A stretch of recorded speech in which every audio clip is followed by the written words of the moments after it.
Bueno, hoy estoy con el maestro César Baldovino, bienvenido. Muchas gracias, maestra. Él es músico, director de orquesta, tiene una licenciatura en dirección sinfónica de la Royal School of Music, es director de la Orquesta Sinfónica del Caribe, director y cofundador de la Red de Música del Caribe, gerente de la Fundación Caquique en la sección de Cundinamarca, cofundador de la Fundación Oracu para la protección y conservación de los recursos naturales de Colombia.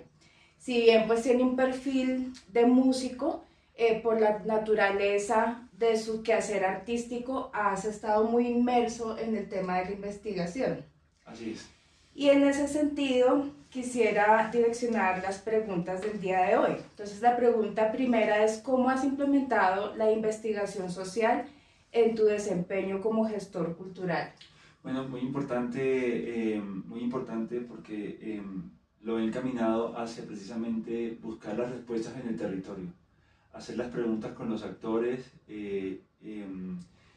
a los lugares donde se desarrolla mi trabajo, preguntando siempre a los trabajadores sociales, a los sociólogos, a los antropólogos, pero sobre todo al sector que se va a beneficiar. Siempre que hago una investigación o hago un trabajo, siempre hago ese trabajo de campo. Es sumamente importante porque finalmente ellos son los que conocen sus necesidades. Nosotros podemos verlas de otra forma, pero ellos son los que saben en su territorio qué cosas hay por hacer. Claro, mucho más allá del texto, es el trabajo inmerso dentro de la comunidad, Claro, dentro de y la dentro de esa población. comunidad efectivamente se levantan unas actas, se levanta un diario de campo y una bitácora. Eso es lo básico para conocer ese territorio. Perfecto. Bueno, en tu trabajo, ¿qué tipo de investigación te ha resultado útil?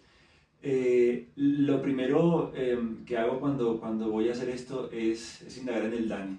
Busco en las páginas del DANE y en las investigaciones que tienen qué sucedió en ese territorio, cuántos niños hay y en qué condiciones están, qué jóvenes hay allí, adultos y adultos mayores. Ayuda muchísimo esa lectura general. Luego entonces me voy a investigar a alcaldías locales, gobernaciones y secretarías de cultura. Como mi sector es la cultura, pues pregunto exactamente qué se está dando y qué estudios hay. Entonces, en ese campo hay estudios sociodemográficos, estudios sociológicos y también algunas alcaldías me he encontrado y gobernaciones que tienen ya unos planes muy organizados acordes al plan de desarrollo territorial, tanto de las alcaldías como del gobierno nacional. Entonces, algunos conversan, otros no, pero uno busca siempre la vía de cómo hacer de cómo hacer que lo que vas a hacer pueda funcionar para todos. Eso es fundamental. Me imagino que cuando se fundó la Red de Música del Caribe, todo ese tema de estadísticas fue absolutamente fundamental. Sí, total, total. En el DANE estuvimos buscando cuántos niños habían y en qué condiciones. Eso está. Es que, claro, uno se va al territorio y sobre todo en la costa caribe colombiana y uno imagina que sí, que todos estamos pasando, tal vez hay chicos con muchas necesidades, pero ¿qué necesidades exactamente son las que tienen? Claro, falta de internet, por ejemplo. Entonces, en algún momento empezamos en hacer la red virtual, pero es que no hay internet.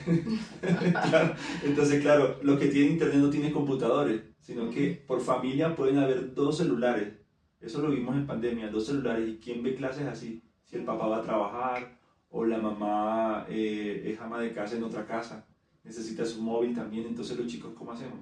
Así que en ese momento que empezamos la red fue precisamente más o menos por pandemia, nos dimos a la tarea de llevar los instrumentos musicales a cada casa y pasar semana a semana afinando, porque los chicos no se van a afinar del todo, así que fue todo eso, pero la idea salió de allí y de conversar con ellos. Eso fue. Claro, claro. Bueno, cuéntame qué métodos has utilizado en tus investigaciones.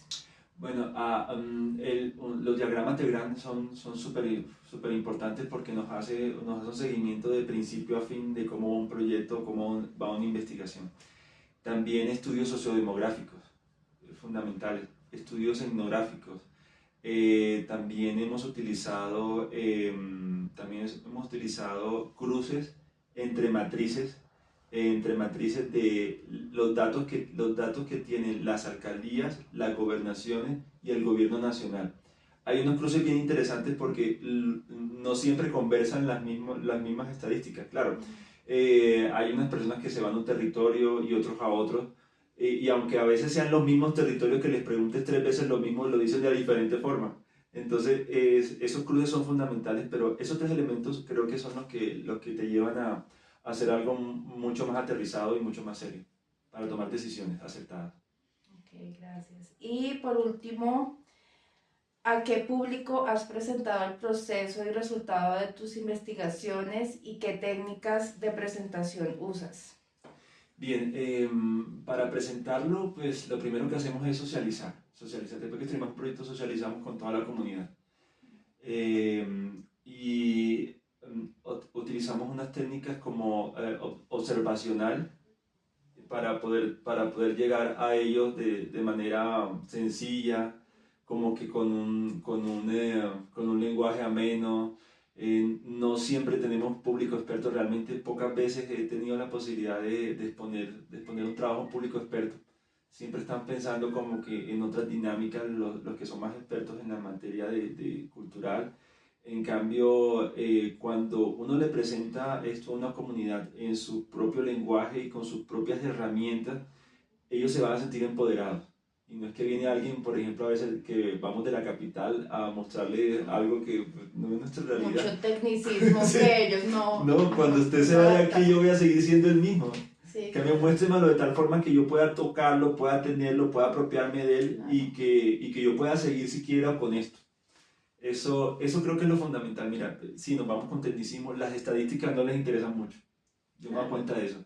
Les interesa más el día a día, les interesa más saber que sí tenemos en un proyecto, por ejemplo, que hicimos el año pasado con la alcaldía de Valledupar, tuvimos unos 460 beneficiarios. De esos 460 beneficiarios, exactamente qué les enseñamos, cómo lo enseñamos y de qué manera podemos el próximo año, o sea, este 2025, que empezamos nuevamente, poder seguir el proyecto. Qué cosas fueron positivas, qué otras no, escucharnos entre todos, mostrar nuestras cifras de una manera muy aterrizada y tomar decisiones hacia lo que viene. Por ejemplo, de eso nos dimos cuenta de que los chicos no querían tener más clases de piano, sino que querían más clases de guitarra o clases de acordeón o clases de otras cosas. Porque el piano es un instrumento que no es tan sencillo para ellos de conseguir. En cambio, en las casas hay guitarras, cajas, guacharacas, acordeones. Los violines, violonchelos y contrabajos todavía son más sencillos de conseguir porque los precios para un estudiante es algo más asequible. Un acordeón mientras cuesta 3 millones de pesos, un violín puede costar 300, 400 mil pesos y es más asequible para los chicos. Y bueno, y así sucesivamente. Esas decisiones se toman precisamente mostrando a los diferentes actores y a los beneficiarios algo sencillo y aterrizado. Claro, ok. Bueno, y ahora sí, por último, me faltaba la quinta pregunta. ¿Qué otras herramientas y metodologías usarías para realizar una investigación? Bueno, hay unas herramientas como experimentales que se basan finalmente en las ideas que vos tengas y las ideas que tengan también los líderes con los que estás trabajando. Entonces, se va haciendo una lectura, no digo que diaria, pero sí semanal o quincenal acerca del territorio y qué cosas hacen, ¿no? Y por medio de eso vas experimentando y mostrando resultados. También la observacional, lo que te decía ahorita es fundamental, observar de qué forma se pueden organizar las cosas.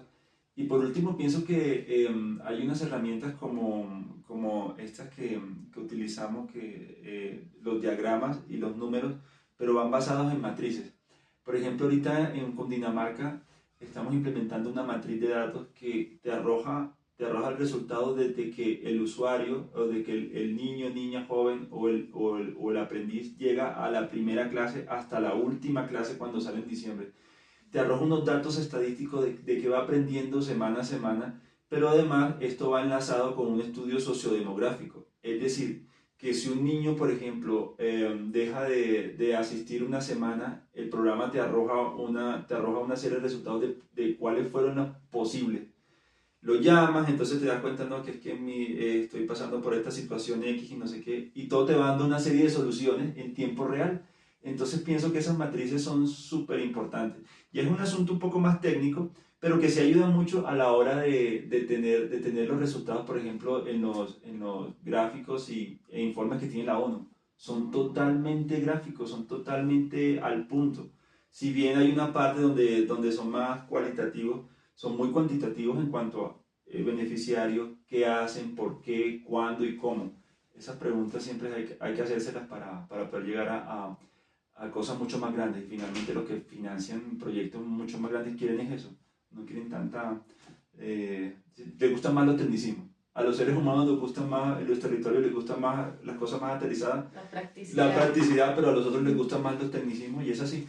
Para Claro, todos hay. depende del público, a sí mismo hay que llevar como el resultado, la presentación, el lenguaje, las Sí, herramientas, las estrategias. sí, claro, claro. Fíjate que el otro día estaba en una charla con la Fundación Ford y ellos hablaban de que cuando se muestra en los videos o las fotografías a los chicos hay que mostrarles sus manos, sus rostros, las realidades tal y como son, que no les gustan esas fotografías o esas fundaciones que muestran cosas que no están aterrizadas o maquilladas, ¿no? Eso es así. Y también las estadísticas, las reales. Si un proyecto ellos financian y no funciona, pues muéstrenme realmente que no funcionó. No me diga que sí porque, ¿para qué? Sí, Sí, claro. sí. Bueno, pues César, muchísimas gracias. A ti, maestra. Un gusto haberte tenido en esta entrevista y bueno, estaremos ahí en contacto en el Claro que sí, camino. dispuesto a colaborar con lo que necesite. Muchas gracias. Hasta luego.